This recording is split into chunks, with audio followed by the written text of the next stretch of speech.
Baik, puji Tuhan, terima kasih Pak Pendeta dan juga SOS Global Ministry, Radio eh, Su- Suara Suara Gratia ya. Gratia yang memberikan kami kesempatan untuk ikut di dalam pelayanan ini. Sejenak kami perkenalkan diri kami, nama saya Andi Gultom, istri Sri Heriati Borumanurung. Kami dikaruniai Tuhan 4 orang anak, 2 laki-laki, 2 perempuan. Yang paling besar sekarang kuliah di Jakarta di Universitas Negeri Veteran Kampus Limo. Anak nomor 2 kelas 3 SMA, nomor 3 kelas 2 SMA, dan bungsu kelas 1 SMP.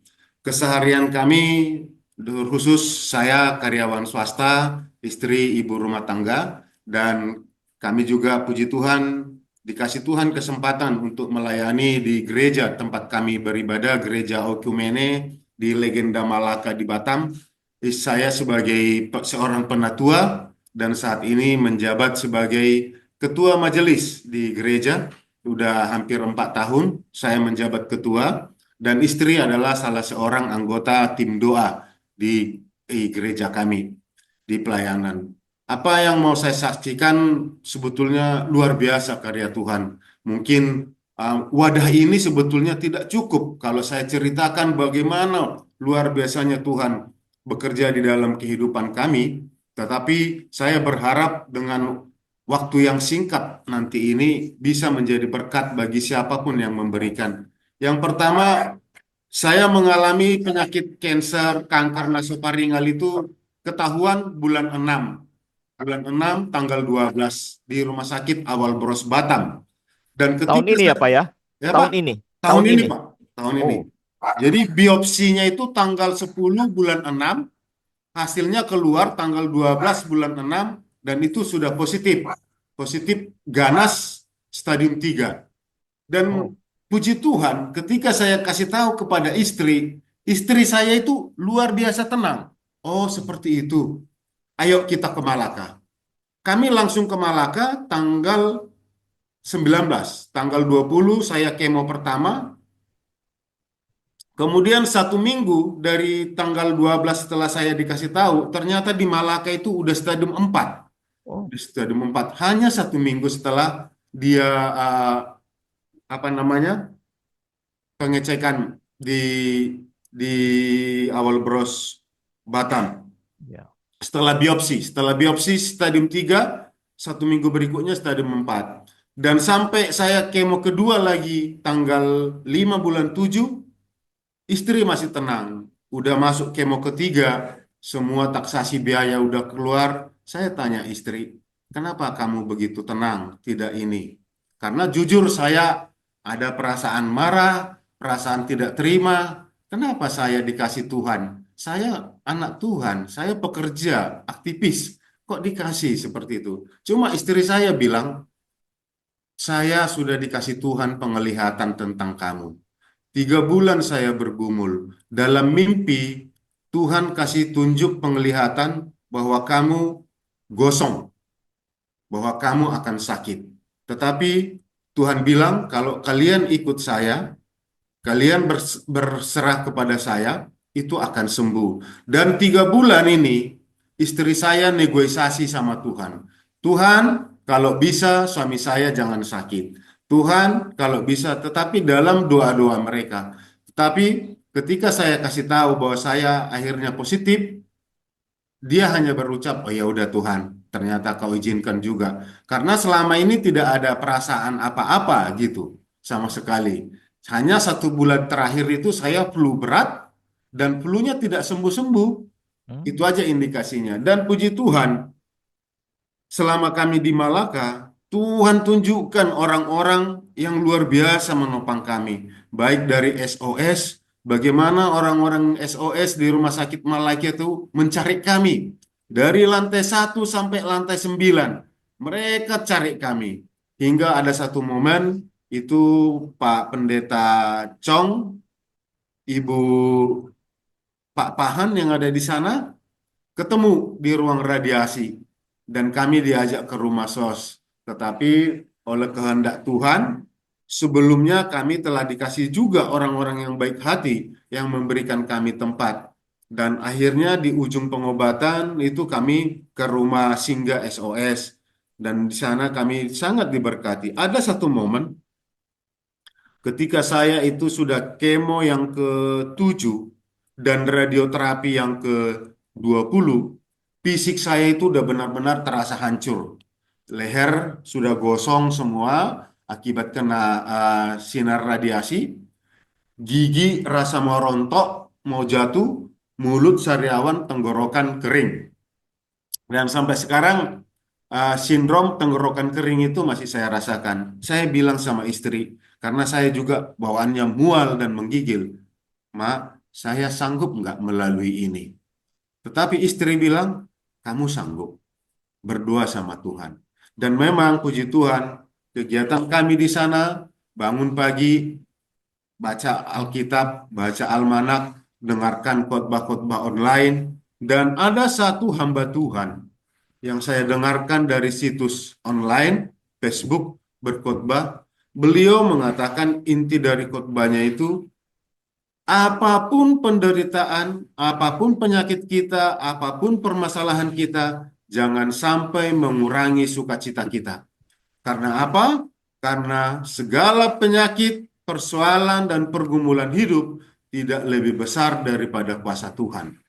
Pada saat momen itu, saya ibarat handphone yang kehabisan baterai, tinggal satu garis seperti dicas. Langsung naik lagi itu baterainya. Wah, terima kasih Tuhan, Engkau berikan hambamu ini, sekalipun lewat media sosial. Dan saya semangat hingga pada radioterapi yang ke-28 dan kemo yang ke-8 kali, dokter yang menangani saya berkata, "Bapak Andi, orang-orang penyakit kanker dengan Bapak ini stadium 4 biasanya kemo pada tahap ke-8 dan radiasi tahap ke-15 sampai 20, jangankan 28 seperti Bapak, itu sudah tumbang. Banyak yang masuk UGD. Apa rahasianya?" Saya jawab sama dokter, "Saya merasakan tangan Yesus yang menopang punggung saya, yang menggerakkan saya dari rumah singgah ke tempat ini setiap hari menjalani radioterapi. Yang lain tidak ada. Karena makanan, saya hanya bisa makan nasi, sayur, dan telur. Itu aja. Karena yang lain itu tidak bisa saya konsumsi lagi, karena penciuman hidung udah hancur. Penciuman bau, mulut saya eh, kacau. Jadi memang saya rasakan. Dan juga masalah biaya. Yang kedua yang tidak kalah penting. Pernah ada satu momen, uang yang kami pegang untuk bayar kemoterapi selanjutnya itu udah habis. Sementara biayanya besar. Di kisaran 8.000 ringgit sampai ya 10.000. Tetapi luar biasa karya Tuhan. Ditunjukkan kami orang-orang yang menopang kami. Ketika kami telepon, namanya saya sakit, saya minta utang, malah ditantang saya. Cukup segitu, ini masih ada duitnya. Biar nggak susah, biar nggak beberapa kali kirim seperti itu. Tidak, Pak. Tidak, Bang. Itu aja. Oke. Saya pikir, aduh Tuhan luar biasa. Wajar dalam kondisi saya, ketika saya minta tolong kepada orang, orang mungkin akan berpikir, sanggup nggak ini bayar? Jangan-jangan nanti ini meninggal karena penyakitnya, siapa yang bayar? Tetapi ini tidak. Tuhan kasih orang-orang yang luar biasa menopang kami. Dan bahkan ada komunitas gultum di tempat saya tinggal di Batam, mereka urunan tanpa sepengetahuan kami. Dan mereka mengirimkan materi yang cukup untuk kami. Jadi luar biasa seperti mimpi istri saya, ketika kami berserah kepada Tuhan, ketika sukacita saya tidak berkurang, tidak saya menjadi lemah, dan saya tetap memberikan waktu saya untuk Tuhan, Tuhan tunjukkan kami karunia-Nya. Dan saya merasa terberkati di Malaka. Karena apa? Saya lihat 99% di sana orang Indonesia yang berobat. dan saya mencoba memberikan penguatan kepada saudara-saudara di sana, memberikan semangat karena fisik saya masih bisa dan juga motivasi untuk saya. Jadi Tuhan berikan hal yang luar biasa bagi hidup saya. Intinya yang bisa saya saksikan dalam momen yang singkat ini apa? Apapun kondisi kehidupan kita, sekecil apapun itu, ayo lakukan apa yang bermanfaat buat orang-orang lain, buat kemuliaan Tuhan, dan selalu memperkatakan bahwa segala sesuatunya Tuhan akan topang, Tuhan akan cukupkan, dan kami sudah mengalami itu. Banyak saudara-saudara kita yang lebih kuat secara finansial, secara fisik, tetapi mereka tidak seberuntung saya. Sampai sekarang mereka masih bergumul, dan puji Tuhan, kami sering dihubungi oleh pasien-pasien, rekan-rekan yang berobat dulu di sana, bertanya konsultasi bagaimana. Karena dulu kami sering memotivasi, memberikan penguatan buat mereka, sekalipun dari berbeda keyakinan. Dan itu menjadi satu kesaksian yang luar biasa bagi saya. Bagaimana ketika Tuhan mengizinkan saya dengan penyakit ini, saya memberi waktu, memberi diri untuk menyapa orang, hanya sekedar menyapa, memberikan penguatan, hanya dengan kata-kata, semangat ya Pak, semangat ya Bu, yang Maha Kuasa pasti memberikan kita kekuatan, dan ternyata itu dampaknya luar biasa. Dan apa yang saya terima, Tuhan mengirimkan hamba-hamba Tuhan, memberikan penguatan buat saya, dan juga memberikan saya kesembuhan, kesehatan, hingga pada kemoterapi yang ketujuh, dokter katakan kanker saya sudah bersih di leher sebelah kiri, kemudian kemo yang ke-9 di leher yang sebelah kanan sudah bersih, di hidung bersih, dan puji Tuhan yang tadinya kalau rencana dokter hanya itu 12 kali kemo, ternyata cukup hanya 10 kali. Dan semua biaya, semua kebutuhan Tuhan cukupkan, Tuhan berikan. Tadi jujur saya berharap terhadap kantor saya tempat bekerja yang membiayai, rupanya karena ada pergantian kepemilikan, kantor saya sampai sekarang belum bisa memberikan, tetapi saya tidak terpikir lagi itu. Karena Tuhan telah melunaskan semuanya. Tuhan telah melunaskan semuanya. Kenapa? Karena saya tetap berkeyakinan penyakit saya, pergumulan saya, kehidupan saya tidak lebih besar daripada kuasa Tuhan. Dan apapun yang kami hadapi tidak akan mengurangi sukacita kami kepada Tuhan. Karena dengan hal ini Tuhan menunjukkan kekuasaannya. Justru dalam kelemahan kamilah nyata kuasa Tuhan. Dan Tuhan memperlihatkan, mengajari saya bagaimana artinya kekuasaan Tuhan, bagaimana artinya bersyukur, bagaimana artinya tetap melayani Tuhan dalam kondisi apapun, sehingga Tuhan cukupkan. Saya jadi teringat bagaimana Rasul Paulus, Tuhan izinkan dengan penyakitnya di dalam 2 Korintus 9, beliau meminta supaya Tuhan menyuruh iblis undur diri dari Rasul Paulus. Tetapi Tuhan tidak mengizinkan, sehingga apa? Rasul Paulus mengatakan, justru dalam kelemahannya dia bermegah. Dan saya sangat bersuka cita.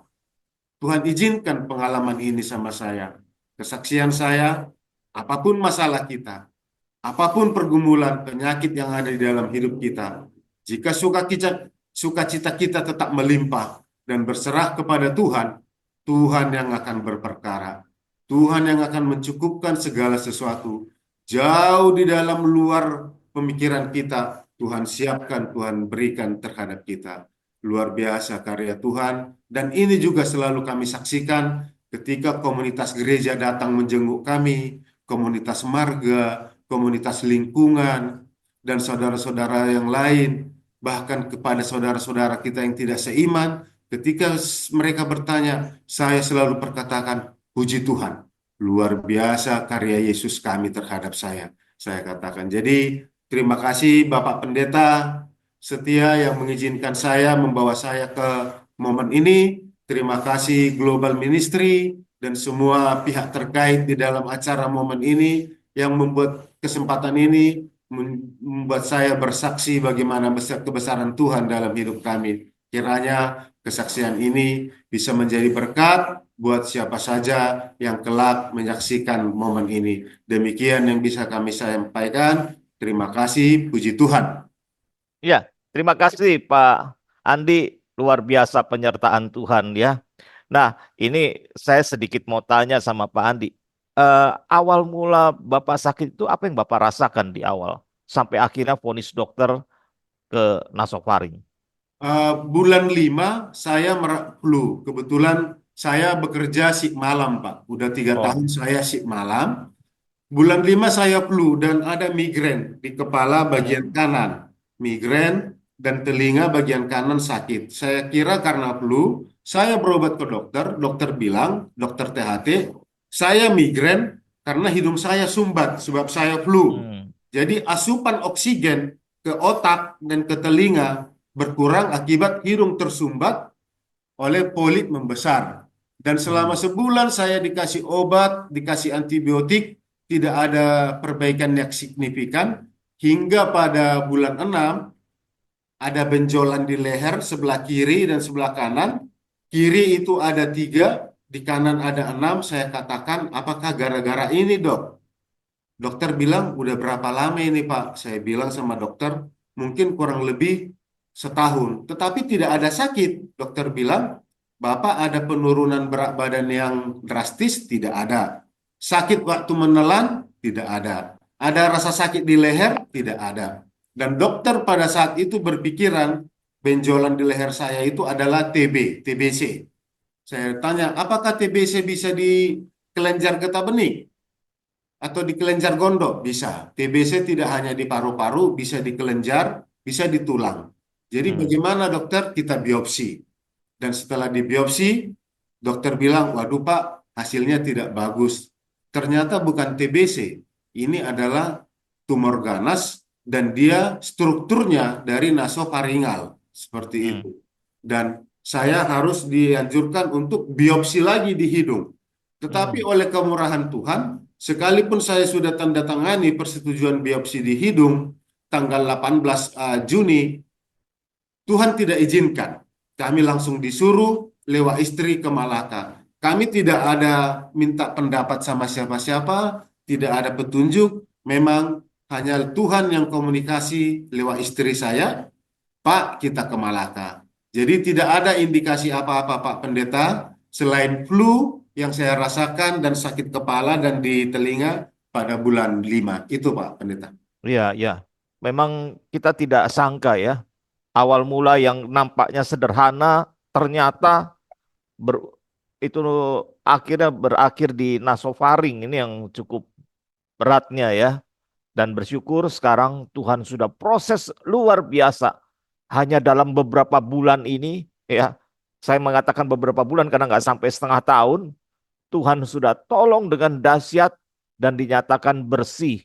Ini yang luar biasa. Tinggal biasanya setelah itu tinggal ada check up berikutnya Betul. ya yang Cek akan apa? dijalani ya. Tapi bersyukur semua sudah tuntas, hanya kita mengecek eh, biar tidak ada perkembangan sama sekali. Itu Betul. gunanya untuk dicek lagi.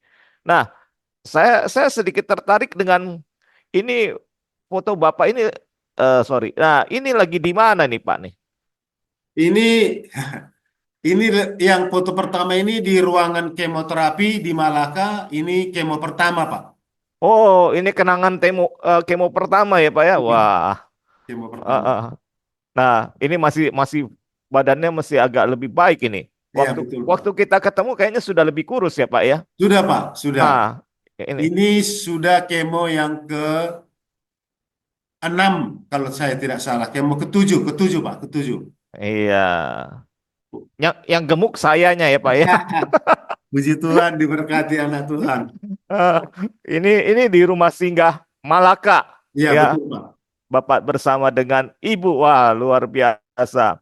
Ini Dan juga teman Bapak ini ya, sama-sama berobat ya dari Kalim- Samarinda ini. ya, Samarinda, Kalimantan. Beliau ini juga hamba Tuhan, Bapak Pendeta Purba. Ya, Bapak Pendeta Purba memang sedang bergumul lagi nih Iya, untuk lagi untuk bergumul. Mereka berobat. kembali. Terobatkan. Iya, iya. Ini saya bersyukur dapat bertemu dengan dua bapak yang luar biasa. Di tengah-tengah kami sempat singgah sebentar di Malaka. Ya, ini kenang-kenangan luar biasa. Ya, dengan pertemuan-pertemuan yang luar biasa. Nah, adakah ayat firman Tuhan yang menguatkan Bapak? Selain Iya, yang tadi Bapak sudah sebutkan, ada lagi? iya Pak. Ada. Jadi dalam hidup saya ayat yang selalu menjadi pegangan dan kekuatan saya itu dari Mazmur 23 ayat Hmm. 1 sampai 6. Apapun Oh, permasalahan kehidupan saya, ini yang menjadi teladan dan panduan buat saya, supaya iya. saya tidak larut di dalam berbagai permasalahan dan bahkan dalam sukacita juga, supaya Amin. saya tidak euforia, saya tetap mengandalkan Tuhan. Jadi Mazmur 23 inilah yang menjadi pegangan buat saya, Pak. Iya, puji Tuhan. Satu ayat yang memberkati ya. Satu mazmur yang sangat memberkati, Ya. mengingatkan kita dalam segala keadaan pun Tuhan hadir dan tidak pernah membiarkan kita. Ya, kita bersyukur kepada Tuhan. Pujian yang memberkati Bapak apa nih, Pak? Saya ini lagu yang saya sangat senangin dari saya masih masih muda, dari Lajang, itu dari Kidung Jemaat 410 ayat pertama, tenanglah kini hatiku. Oh, oh, oh, oh. Masih ingat kata-katanya, Pak? Masih Pak, boleh saya nyanyikan Pak? Oh, pasti boleh, Pak. Baik. Tenanglah kini hatiku, Tuhan memimpin langkahku di tiap saat dan kerja, tetap ku rasa tangannya. Tuhanlah yang membimbingku, tanganku dipegang teguh, hatiku berserah penuh, tanganku dipegang Firman teguh. Tuhan. Bapak, Ibu, dan Demikian. saudara yang saya kasih di dalam Tuhan, hari ini kita mau merenungkan satu tema, tunaikan tugasmu. Ya, saudara, firman Tuhan tadi eh, mengingatkan kita, apapun juga yang kamu perbuat, perbuatlah dengan segenap hatimu. Saudara, seringkali di dalam kehidupan ini kita diberikan tugas dan tanggung jawab yang mungkin bisa bisa saja kita merasa sulit, menantang, atau bahkan satu tugas yang kecil dan sepele. Namun di dalam Kolose 3 ayat yang ke eh, sorry, tadi ayatnya salah. Kolose 3 ayat yang ke-23 dan 24 saya bacakan kembali. Apapun juga yang kamu perbuat, perbuatlah dengan segenap hatimu seperti untuk Tuhan dan bukan untuk manusia. Kamu tahu bahwa dari Tuhanlah kamu akan menerima bagian yang ditentukan bagimu sebagai upah. Kristus adalah Tuhan dan kamu hambanya.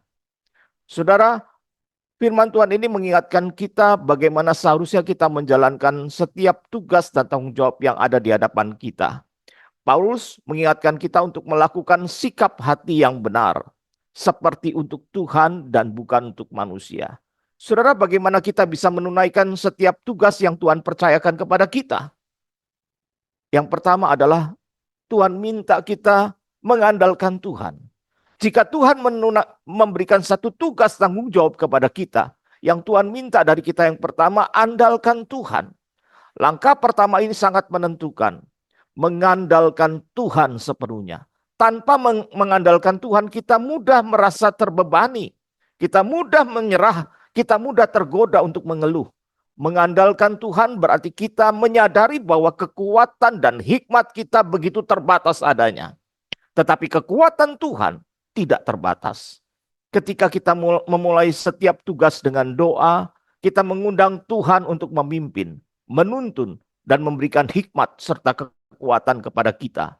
Amsal 3 ayat yang kelima sampai yang keenam berkata, Percayalah kepada Tuhan dengan segenap hatimu dan jangan bersandar kepada pengertianmu sendiri. Saudara, di sini kita diingatkan untuk mengandalkan Tuhan karena Dia akan meluruskan jalan kita dan memampukan kita untuk menyelesaikan tugas dengan baik. Yang pertama tadi kita diminta mengandalkan Tuhan. Yang kedua, saudara, dengan segenap hati. Kolose 3 ayat yang ke-23 berkata, apapun juga yang kamu perbuat, perbuatlah dengan segenap hatimu. Saudara, panggilan untuk melakukan segala sesuatu dengan segenap hati ini sangat penting sekali. Tuhan menghendaki agar kita dalam melaksanakan tugasnya dengan segenap hati. Ya, dengan segenap hati berarti bukan saja saat orang lihat, tidak lihat pun kita mengerjakan dengan segenap hati. Karena segenap hati tidak untuk dilihat oleh manusia, tidak untuk mendapat pujian manusia, tetapi kita untuk menyenangkan hati Tuhan. Itulah kita mengerjakan dengan segenap hati, berarti kita bekerja untuk menyenangkan hati Tuhan. Yang ketiga, saudara, kita diminta dalam prosesnya setia sampai akhir. Ya, setiap tugas yang kita jalani harus kita lakukan dengan kesetiaan sampai akhir. Seringkali kita memulai dengan semangat, tetapi kemudian menjadi lelah atau kehilangan motivasi di tengah jalan. Namun Tuhan ingatkan kita, bukan hanya untuk memulai, tapi setia sampai akhir. Kita menunaikan semua tugas yang Tuhan percayakan kepada kita. Saudara, berbicara mengenai tunaikan tugas ini, saya teringat dengan inspirasi dari seekor cecak, saudara. Ya, kalau kita lihat bagaimana seekor cecak menangkap seekor nyamuk, nyamuk sebagai makanan cecak, tapi justru nyamuklah yang mendekati cecak. Aneh bukan ya? Andai kata nyamuk tidak terbang menuju cecak, tidak mungkin cecak bisa mendapatkan makanannya. Sebab nyamuk bisa terbang dengan gesit, sementara cecak hanya bisa merayap. Nah, peristiwa ini nampaknya biasa saja. Tetapi coba kita melihat bagaimana sempurnanya Tuhan memelihara ciptaannya. Tugas cecak hanya melangkah dan memaksimalkan talentanya, yaitu merayap dan dengan cepat menangkap nyamuk. Sisanya adalah bagian Tuhan yang kerjakan, yaitu memberikan kekuatan dan kemampuan menangkap berkat dan memerintahkan berkat untuk mendekat kepada cecak. Kalau saat ini kita sedang dihimpit dengan kesulitan dan begitu khawatir tentang hari esok, lihatlah cecak, saudara.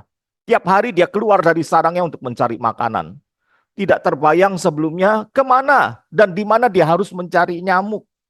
Mungkin terkadang ia pulang dengan perut kenyang, tetapi bisa juga mungkin dia pulang dengan kondisi perut lapar.